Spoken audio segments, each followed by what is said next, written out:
যদি গ্যাপ 2 বছর থাকে তাহলে রুট হয়ে যাবে।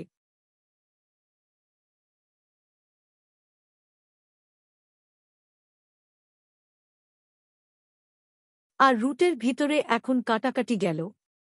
কাটাকাটির নিচে আসবে 100, উপরে আসলো 144। তাহলে রুট করলে কত হচ্ছে 12/10। আর উপরের নিচে এখন যদি আমি 10 দিয়ে গুণ করি তাহলে 120/100। এখন যদি আমি 1 প্লাস আর বাই 100 এর আকারে লিখি তাহলে হয়ে যাচ্ছে 1 প্লাস 20/100। তাহলে আর সমান সমান 20। এটা হয়ে যাবে আনসার। তাহলে ডি নম্বরটা কারেক্ট।